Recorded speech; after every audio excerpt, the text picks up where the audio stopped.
March 22-ന് IPL ആരംഭിക്കുകയാണ്. ഇപ്പോൾ IPL-ലുമായി ബന്ധപ്പെട്ടുള്ള വാർത്തകളൊക്കെ വന്നു തുടങ്ങിയിട്ടുണ്ട്.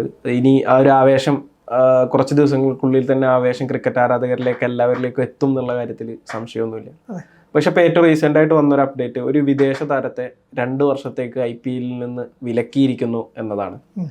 ഹാരി ബ്രൂക്ക്, ഇംഗ്ലീഷ് താരം ഹാരി ബ്രൂക്കിനെയാണ് വിലക്ക്. ഔദ്യോഗികമായിട്ട് ഒരു പ്രഖ്യാപനം വന്നിട്ടില്ലെങ്കിൽ കൂടി ഒരു BCCI ഒഫീഷ്യൽ മാധ്യമങ്ങളെ ഇക്കാര്യം അറിയിച്ചു എന്ന രീതിയിൽ റിപ്പോർട്ടുകളുണ്ട്. അതുപോലെ തന്നെ ഇംഗ്ലീഷ് ക്രിക്കറ്റ് ബോർഡിനെയും ഇത് അറിയിച്ചു എന്നുള്ള നിങ്ങൾ പറഞ്ഞതുപോലെ ആ ഒരു റിപ്പോർട്ടും കൂടി വരുന്നുണ്ട്. യഥാർത്ഥത്തിൽ ഈ വിലക്ക് അതിലേക്ക് നയിച്ച ഘടകങ്ങൾ എന്തൊക്കെയാ? അതിപ്പം IPL നിയമം അനുസരിച്ചിട്ട് ഒരു താരം ലേലത്തിൽ പങ്കെടുക്കുകയും ഏതെങ്കിലും ടീം ലേലത്തിൽ പിടിക്കുകയും ചെയ്തിട്ട് അതിനുശേഷം കളിക്കാൻ വ്യക്തമായ കാരണങ്ങളില്ലാതെ പിന്മാറിയാൽ 2 വർഷത്തേക്ക് വിലക്കെന്ന് പറഞ്ഞത്. അത് ഈ ഹരിബ്രൂക്കിൻ്റെ കേസിൻ്റെ അടുത്തല്ല, കഴിഞ്ഞ 2ാമത്തെ സീസണാണ് അടുപ്പിച്ച് അദ്ദേഹം ഇങ്ങനെ അവസാന നിമിഷം പിന്മാറുന്നത്.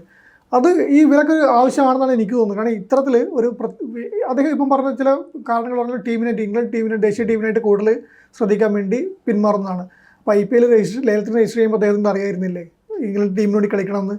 ഈ ഒരു ടീം അദ്ദേഹത്തെ വിശ്വസിച്ച് 6.5 കോടിയാണെന്ന് എനിക്ക് തോന്നുന്നു ഡൽഹി ക്യാപിറ്റൽസ് അദ്ദേഹത്തിന് 2.5 കോടി രൂപ കൊടുത്തിട്ട് അദ്ദേഹത്തെ ലേലത്തിലെടുക്കുന്നു, ടീം സെറ്റാക്കുന്നു. ആ ടീമിൻ്റെ മാനേജ്മെൻറ്റ് ലേലത്തിലെടുക്കുമ്പോൾ തൊട്ട് ആ താരത്തെ എടുക്കുമ്പോൾ തൊട്ട് ടീം അദ്ദേഹത്തെ കൂടി കണക്കിലെടുത്താണല്ലോ ടീമിൻ്റെ മാനേജ്മെൻറ്റ് തന്ത്രങ്ങൾ നനയുന്നതും ടീമിനെ തയ്യാറെടുക്കുന്നതും. അപ്പോൾ IPL ഒരു 10 ദിവസങ്ങളോളം ഒരു 10-15 ദിവസം ബാക്കിയുള്ള പോയിട്ട് വ്യക്തിപരമായ കാരണങ്ങൾ കൊണ്ട് പിന്മാറുന്നു, IPL-നോടും ആരാധകരോടും ക്ഷമ ചോദിക്കുന്നു എന്നൊക്കെ പറഞ്ഞ് അതിൽ എന്ത് ന്യായമാണുള്ളത്? ആ ടീമിൻ്റെ മൊത്തം ബാലൻസ് പോകണം. ഇനിയിപ്പോൾ വീണ്ടും ഒരു താരത്തെ എടുക്കണം, അത് പ്രശ്നമില്ല, ഒരു താരത്തെ എടുക്കാമെന്ന് പറയും. പക്ഷേ ആ ടീമിൻ്റെ മാനേജ്മെൻറ്റ് തന്ത്രത്തെ മൊത്തം തകർക്കുന്നൊരു തീരുമാനമാണത്. വ്യക്തമായ കാരണങ്ങളുണ്ടെങ്കിൽ ഓക്കെ. ഇപ്പം കഴിഞ്ഞ വർഷം അദ്ദേഹം ഇതേപോലെ തന്നെയാണ് അവസാന നിമിഷം പിന്മാറിയത്. അപ്പം സ്വന്തം ദേശീയ ടീമിന് ശ്രദ്ധ കൊടുക്കുന്നില്ല, യാതൊരു തെറ്റുമില്ല, താരങ്ങളെല്ലാം അങ്ങനെ തന്നെ വേണമെന്നാണ് എൻ്റെ വ്യക്തിപരമായ അഭിപ്രായം. സ്വന്തം ടീമിൻ്റെ ഇപ്പം നമ്മൾ പലപ്പോഴും പറയാറുണ്ട്, പരിക്ക് മറച്ചു വെച്ചിട്ട് ഒരു IPL കളിക്കുന്നു, ദേശീയ ടീമിൽ കളിക്കാറില്ല. അങ്ങനെയല്ല വേണ്ടത്, ദേശീയ ടീമിനാണ് പ്രാധാന്യം കൊടുക്കേണ്ടത്. പക്ഷേ ഈ ലേലത്തിലെടുക്കുമ്പോഴും ഒരു ടീമിന് വരുമ്പോഴൊക്കെ ഹാരി ബ്രൂക്കിന് അറിയായിരുന്നില്ലേ? ഹാരി ബ്രൂക്ക് മാത്രമല്ല, മുൻ സീസണുകളിൽ ഈ വിദേശ താരങ്ങൾ പല താരങ്ങളും ഈ ജേസൺ റോയ്, അതുപോലെ തന്നെ പല ഘട്ടങ്ങളിലും അത് ലേലത്തുക കുറഞ്ഞു പോയാലാണ് ഇവർ ചെയ്തിരുന്നത്. ആ സമയത്തായിരുന്നു കൂടുതലും വേണ്ടത്. ഇപ്പം നല്ലൊരു തുക ലഭിച്ചിട്ടാണ് ഹാരി ബ്രൂക്ക് പോകുന്നത്, വെടിക്കെട്ട് ബാറ്ററാണ്, സംഭവമൊക്കെ ശരിയാണ്. പക്ഷേ ഈ ഡൽഹി ക്യാപിറ്റൽസിന് അവസാന നിമിഷത്തിൽ പ്രതിരോധത്തിലാക്കുകയാണ് ഈ നടപടി. അപ്പോൾ അദ്ദേഹത്തിന് വിലക്ക് യാതൊരു തെറ്റുമില്ല. അതിപ്പം ഇംഗ്ലണ്ട് ബോർഡിനെ അറിയിച്ചെന്ന് പറയുന്നു. അറിയിച്ചിട്ടില്ലെങ്കിൽ ഈ വൈകിട്ടൊന്നുമില്ല, പെട്ടെന്ന് തന്നെ അറിയിക്കുകയാണ് വേണ്ടത്. അദ്ദേഹത്തിന് 2 വർഷത്തെ വിലക്ക് തന്നെ വേണം. അതിൽ യാതൊരു സംശയം, അത് മറ്റു താരങ്ങൾക്കൊരു പാഠമായി മാറുന്നതാണ് മനസ്സിലാക്കേണ്ടത്. തീർച്ചയായും നിങ്ങൾ പറയുന്ന ആ ഒരു പോയിന്റിൽ വെച്ചിട്ട് ഇത് കറക്റ്റാണ്, കൃത്യമായ നടപടിയാണ്. പക്ഷേ ഭാവിയിൽ ഇത് പലപ്പോഴും IPL-ന് വേണ്ടിയിട്ട് വിദേശ താരങ്ങൾ രജിസ്റ്റർ ചെയ്യുന്നത് എന്തെങ്കിലും മടി വരാനുള്ളൊരു സാധ്യത? അല്ല, അത് മടി വന്നോട്ടെ. ഈ പറഞ്ഞ പോലെ തന്നെയാണ്. ഇപ്പം ഈ ദേശീയ ടീമിന് വേണ്ടിയിട്ട് മാറി നിൽക്കണമെന്നുള്ള താരങ്ങൾ മാറി നിൽക്കട്ടെ, അതിന് അവർക്ക് സ്വാതന്ത്ര്യം ഉണ്ടല്ലോ.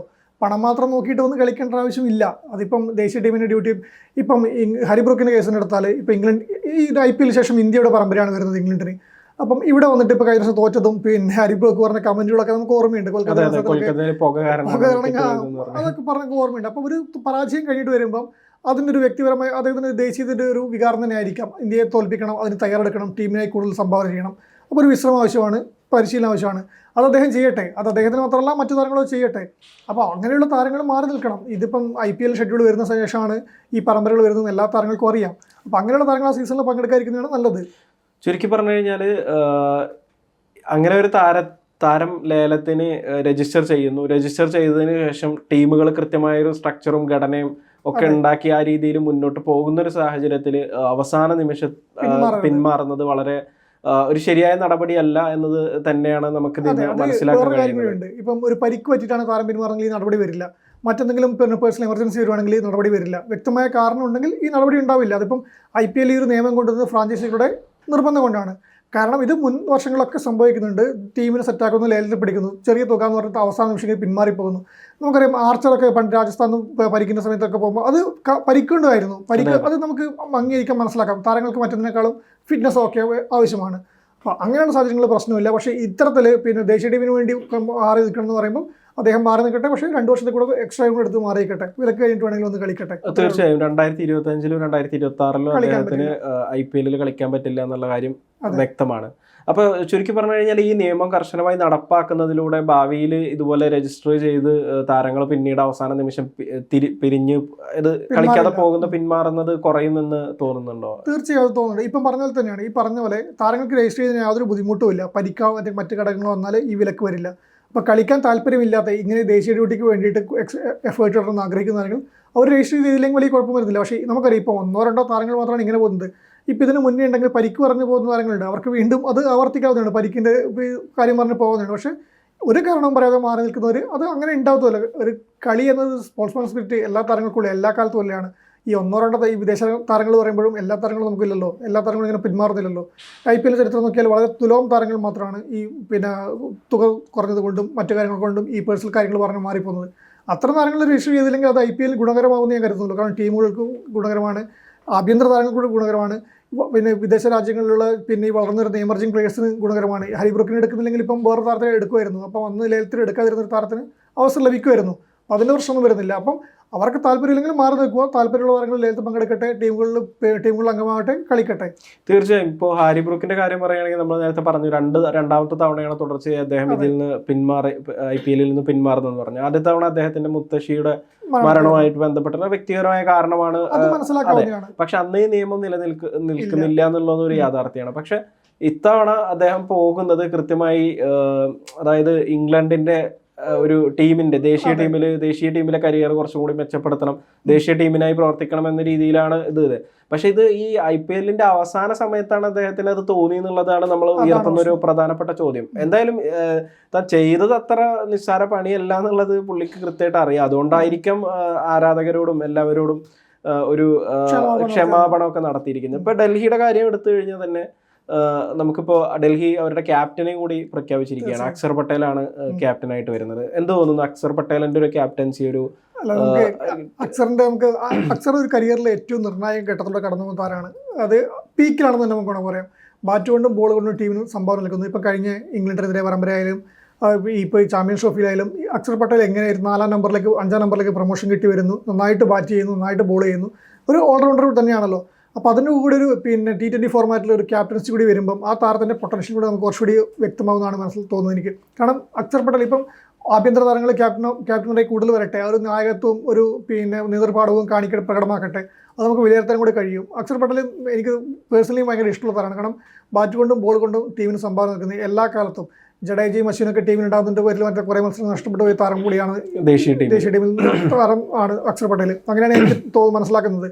കാരണം ബാറ്റ് കൊണ്ടും ബോൾ കൊണ്ടും ഇപ്പോഴത്തെ ഈ ചാമ്പ്യൻസ് ട്രോഫിയിൽ ദുബായിലെ പിച്ചിൽ സ്പിന്നർമാർക്ക് ആനുകൂല്യം വരുമ്പം ഫസ്റ്റ് ഓപ്ഷനായിട്ട് എന്തായാലും അക്സർ പട്ടേൽ ഉണ്ടാവുമെന്ന് പറഞ്ഞു. അദ്ദേഹം ബാറ്റ് കൊണ്ട് 4-ാം നമ്പർ പ്രൊമോഷൻ നൽകിയിട്ടാണ് ടീം കൊണ്ടുപോയത്, ഗൗതം ഗംഭീർ എടുത്തത്. അതിന് അദ്ദേഹം എന്തുകൊണ്ട് എനിക്ക് പ്രൊമോഷൻ കിട്ടിയെന്നുള്ളത് വ്യക്തമാക്കി കഴിയുകയും ചെയ്തു. ആ ഒരു 5-ാം നമ്പറിൽ ശ്രേയസ് അയ്യറിന് ശേഷം 5-ാം നമ്പറിലേക്ക് വന്നു. അപ്പം അത് വ്യക്തമാക്കുകയും ചെയ്തു. അപ്പോൾ അത് വളരെ ഒരു ആ താരത്തിന് കിട്ടിയൊരു അംഗീകാരം. അദ്ദേഹം വെറുതെ വന്നതല്ല, ലെഫ്റ്റ് ആൻഡ് റൈറ്റ് കോമ്പിനേഷൻ വേണ്ടി ഇട്ടതല്ല, ഞാൻ 5-ാം നമ്പർ കളിക്കാൻ യോഗ്യനാണെന്ന് അദ്ദേഹം തെളിയിച്ച ഒരു ടൂർണമെൻറ്റ് കൂടിയാണ് 2 ടൂർണമെൻറ്റുകൾ കഴിഞ്ഞു പോകുന്നത്. അപ്പോൾ അങ്ങനെയുള്ള കരിയറിലേക്ക് വരുമ്പം ഒരു IPL-ലേക്ക് എത്തുമ്പം വീണ്ടും ഒരു IPL അദ്ദേഹം കളിച്ച ടൂർണമെൻറ്റുകളൊക്കെ നമുക്കറിയാം. വിവിധ ടീമുകൾക്ക് വേണ്ടി കളിക്കുമ്പോഴെല്ലാം ഡൽഹിക്ക് വേണ്ടിയിട്ടാകുമ്പോഴും അദ്ദേഹം ആ ടീമിൻ്റെ നെടുന്തൂണ് തന്നെയാണ്. അപ്പോൾ ഒരു ക്യാപ്റ്റൻസി എന്നുള്ളൊരു അധിക പദവി കൂടെ അദ്ദേഹത്തിന് കിട്ടുന്നു. കുറച്ചുകൂടി കാര്യക്ഷമമായിട്ട് ഇടപെടാൻ വേണ്ടി പറ്റട്ടെ, നല്ല രീതിയിൽ പ്രകടനം വേണ്ടി പറ്റട്ടെ. തീർച്ചയായും. ഇപ്പോൾ ഡൽഹിയിലെ കാര്യം പറയുകയാണെങ്കിൽ 2019 ഡൽഹി ടീമിൽ ഒരു വലിയ സീനിയോറിറ്റി ഉള്ള ഒരു താരം തന്നെയാണ് അക്സർ പട്ടേൽ എന്നുള്ള കാര്യത്തിൽ സംശയമില്ല. 2019 ടീമിലെത്തിയതിനു ശേഷം കഴിഞ്ഞ 5 സീസണുകളിൽ അധികമായിട്ട് അദ്ദേഹം 82 മത്സരങ്ങൾ അദ്ദേഹം കളിച്ചിട്ടുണ്ട്. ഇപ്പൊ നമുക്കറിയാം എന്തുകൊണ്ട് പുതിയ ക്യാപ്റ്റനെ പ്രഖ്യാപിക്കേണ്ട ഒരു സാഹചര്യം ഡൽഹിക്ക് വന്നു എന്ന് നമുക്കറിയാം. ഇപ്പോൾ ഋഷഭ് പന്ത് LSG-യിലേക്ക് പോയി ഒരു ക്യാപ്റ്റൻ എന്ന രീതിയിൽ നമ്മൾ പല പേരുകളും പ്രതീക്ഷിച്ചിരുന്നു. പക്ഷെ അക്സർ പട്ടേൽ ഇപ്പൊ നിലവിൽ ഇന്ത്യൻ T20 ടീമിന്റെ ഒരു വൈസ് ക്യാപ്റ്റൻ കൂടിയാണ്. അതും ഇതിലൊരു നിർണായക ഘടകമായിട്ടുണ്ടാവില്ല ആ തീരുമാനത്തിൽ? തീർച്ചയായും. അദ്ദേഹം ടീമിനെ വൈസ് ക്യാപ്റ്റൻ ആക്കിയതും അതുകൊണ്ടാണല്ലോ. അതായത് പിന്നെ കളിയെ മനസ്സിലാക്കാൻ, കളിയെ റീഡ് ചെയ്യാനുള്ള കഴിവുള്ള ഒരു വ്യക്തിയാണെന്ന് മനസ്സിലാക്കിക്കൊണ്ടാണല്ലോ ദേശീയ ടീമിൽ വൈസ് ക്യാപ്റ്റൻ പദവി അദ്ദേഹം തേടിയെത്തുന്നത്. കളിയെ കൃത്യമായി മനസ്സിലാക്കുന്നതും കൃത്യമായ രീതിയിൽ കളി അപ്രോച്ച് ചെയ്യുന്നതും കൂടെ തരം കൂടി ആയതുകൊണ്ടാണ് അദ്ദേഹത്തിന് വൈസ് ക്യാപ്റ്റൻ്റെ പദവി ദേശീയ ടീം നൽകിയത്. നമ്മൾ ഡൽഹിയുടെ വരുമ്പോൾ ഡൽഹി ഫ്രാഞ്ചൈസിക്ക് അത്രയേറെ വിശ്വാസമുള്ള താരം ആയതുകൊണ്ടാണ് കഴിഞ്ഞ 5 വർഷമായിട്ട് അദ്ദേഹം ടീമിൽ തുടരുന്നത്. ഈ വർഷത്തെയും വീട്ടിലും അദ്ദേഹത്തിന് പ്രാധാന്യം അവർ നൽകിയത്. അപ്പോൾ അതുകൊണ്ട് തന്നെയാണ് ക്യാപ്റ്റൻസി വന്നത്. ആ ഫ്രാഞ്ചൈസിയുമായിട്ടുള്ള ബന്ധം, ടീം മാനേജ്മെൻറ്റിൻ്റെ ബന്ധം, അത് നല്ല രീതിയിൽ കൊണ്ടുപോകാൻ വേണ്ടി പറ്റട്ടെ. ആ ടീമിലെ സീനിയർ താരത്തിന് നായകനായിട്ട് വരുമ്പം അതിൻ്റെ ഒരു ആത്മാർത്ഥയോടെ ടീമിന് കുറച്ചുകൂടി സംഭാവന ചെയ്യാൻ കഴിയട്ടെ. ആദ്യമായിട്ടൊരു കിരീടം അക്സർ പട്ടേലിന് കീഴിൽ നേടാൻ പറ്റില്ല, അതിനേക്കാൾ സന്തോഷമായി മാറട്ടെ. തീർച്ചയായും. ഇപ്പോൾ ആളുകൾക്ക്, ഇപ്പോൾ ഡൽഹി ആരാധകർക്ക് അക്സർ പട്ടേലിന്റെ ക്യാപ്റ്റൻസിയിലുള്ള ഒരു എക്സ്പീരിയൻസിനെ കുറിച്ചിട്ട് അറിയാൻ ആഗ്രഹം ഉണ്ടാവും തീർച്ചയായും. 2024 ഒരു മത്സരത്തിൽ ഡൽഹിയെ അക്സർ പട്ടേൽ നയിച്ചിട്ടുണ്ട്. സ്ലോ ഓവർ റേറ്റിന്റെ പേരിൽ ഋഷഭ് പന്തിന് ബാൻ കിട്ടിയ ഒരു മത്സരം. ആ മത്സരം RCBക്കെതിരെ അവർ പരാജയപ്പെടുകയാണ് ചെയ്തത്. പിന്നെ T20 ക്യാപ്റ്റൻസിയുടെ മൊത്തത്തിൽ കാര്യം പറയുകയാണെങ്കിൽ അദ്ദേഹം 16 മത്സരങ്ങളിൽ അദ്ദേഹം ഗുജറാത്തിനെ നയിച്ചിട്ടുണ്ട്. അതിന് അവിടെ നടത്തിയ ഒരു ലീഡർഷിപ്പ് ക്വാളിറ്റി കണ്ടിട്ട് തന്നെയാണ് അദ്ദേഹം ഇന്റർനാഷണൽ ടീമിന്റെ ഇന്റർനാഷണൽ T20 ഉപനായകനായിട്ട് അദ്ദേഹം മാറിയത്. തീർച്ചയായും ആ ഒരു ലീഡർഷിപ്പിലേക്ക് ഒരുപാട് ഇന്ത്യൻ താരങ്ങൾ വളർന്നു വരുന്നത് ഒരു നല്ല ശുഭ സൂചന തന്നെയല്ലേ? തീർച്ചയായും. ഇപ്പൊ നമ്മളെ നോക്കുമ്പോൾ സഞ്ജു സാംസൺ മുതൽ ശ്രേയസ് അയ്യർ ആയാലും ഋഷഭ് പന്ത് ആയാലും രാഹുൽ ആയാലും ഇവരൊക്കെ IPL ശുഭ്മാൻ ഗില്ല് ഇപ്പം വന്നതായാലും പിന്നെ ഹാർദിക് പാണ്ഡ്യ നമുക്ക് പറയുമ്പോൾ ഇവരൊക്കെ ആഭ്യന്തരമായിട്ട് പിന്നെ ഈ IPL ക്യാപ്റ്റന്മാരായിട്ട് തിളങ്ങിയവരാണ്, അല്ലെങ്കിൽ IPL ക്യാപ്റ്റന്മാരാകാനുള്ള ശേഷിയുള്ളവരാണ്, തെളിയിച്ചവരാണ്. ആ നിലയിലേക്ക് അക്സർ പട്ടേൽ കൂടി വന്നെത്തുന്നു. അത് നമ്മൾ IPL തുടക്കം മുതൽ നമുക്കറിയാം. പല ക്യാപ്റ്റന്മാരെ പല ടീമുകളിൽ നമ്മൾ കണ്ടു കഴിഞ്ഞു.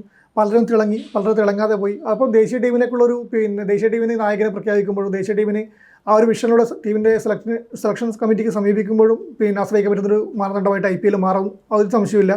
നിരവധി ഓപ്ഷനുകളുണ്ട്. ഇപ്പോൾ അക്സർ പട്ടേലിന് കിട്ടും. ഈ ഹാരി ബ്രോക്കിൻ്റെ അവസാന നിമിഷത്തെ കാലമാറ്റം ഒഴിച്ച് നിർത്തിയാൽ ടീം സെറ്റാണ്. ആ ടീമിനെ കുറിച്ച് നല്ല വിഷനുള്ള താരമാണ്, ടീമിനെ അറിയുന്ന താരമാണ്. അപ്പോൾ അദ്ദേഹത്തിനും ആ ഒരു കഴിവ് ഇനി ഇപ്പോൾ പറഞ്ഞ ഉപനായകനിൽ നിന്ന് നായകനിലേക്ക് ദേശീയ ടീമിലേക്ക് വളരാനും അദ്ദേഹത്തിന് കഴിയുമെന്ന് നമുക്ക് കാത്തിരുന്ന് കാണേണ്ടി വരും. തീർച്ചയായും. ഇപ്പോൾ ഈ ഒരു അനൗൺസ്മെന്റ് വളരെ സർപ്രൈസിംഗ് ആയിട്ട് വന്നൊരു അനൗൺസ്മെന്റ് ആണ് എന്ന് നമുക്ക് തോന്നുന്നെങ്കിൽ പോലും എനിക്ക് തോന്നുന്നത് ഡൽഹി ഇത് മുമ്പ് നേരത്തെ തീരുമാനിച്ചിട്ടുണ്ടാവും എന്നാണ് എനിക്ക് തോന്നുന്നത്. അപ്പോൾ പ്രത്യേകിച്ച് ഋഷഭ് പന്ത് പോകുന്നു. ഋഷഭ് പന്തിന് 27 കോടി രൂപക്ക് ആണ് LSG സ്വന്തമാക്കുന്നത്. പക്ഷേ ഡൽഹിയുടെ ഏറ്റവും ടോപ്പ് റിറ്റൻഷൻ 16.5 കോടി നൽകിയിട്ട് അക്സർ പട്ടേലിനെയാണ് അവർ നിലനിർത്തിയത്. പിന്നെ അത് മാത്രമല്ല അദ്ദേഹത്തിന്റെ T20 എക്സ്പീരിയൻസ് നോക്കുകയാണെങ്കിൽ 274 മത്സരങ്ങൾ അദ്ദേഹം കളിച്ചിട്ടുണ്ട്. കഴിഞ്ഞ 12 വർഷങ്ങളായി T20 അദ്ദേഹം കളിക്കുന്നുണ്ട്. 3088 റൺസ് സ്കോർ ചെയ്തിട്ടുണ്ട്, 8 50 നേടിയിട്ടുണ്ട്, 239 വിക്കറ്റ് വീഴ്ത്തിയിട്ടുണ്ട്. 2016 പഞ്ചാബിന് വേണ്ടി IPL കളിക്കുന്ന സമയത്ത് ഒരു ഹാട്രിക്കും നേടിയിട്ടുണ്ട്. ഒരു കംപ്ലീറ്റ് ക്രിക്കറ്റർ ആണ് അദ്ദേഹം എന്നത് ഈ കണക്കുകൾ തന്നെ കൃത്യമായി വ്യക്തമാക്കുന്നുണ്ട്. ഒരു സംശയമില്ല. പിന്നെ ഈ 50കളുടെ എണ്ണം പറയുമ്പോഴും ആ വിക്കറ്റുകൾ നോക്കുമ്പോൾ തന്നെ മനസ്സിലാവും ടീമിന് എങ്ങനെ വേണമെങ്കിലും ഉപയോഗിക്കാൻ പറ്റുന്ന, ഏത് ഘട്ടത്തിലും ആശ്രയിക്കാൻ പറ്റുന്ന താരമാണ്. ഡെത്ത് ഓവറുകൾ നന്നായിട്ട് പന്തെറിയുന്ന ഒരു താരം കൂടിയാണ്. അപ്പോൾ പിന്നെ കുഴപ്പമില്ലാതെ തന്നെ നമുക്ക് ഈ ഡൽഹിയെ നയിക്കാനും അദ്ദേഹത്തിന് കഴിഞ്ഞേക്കും.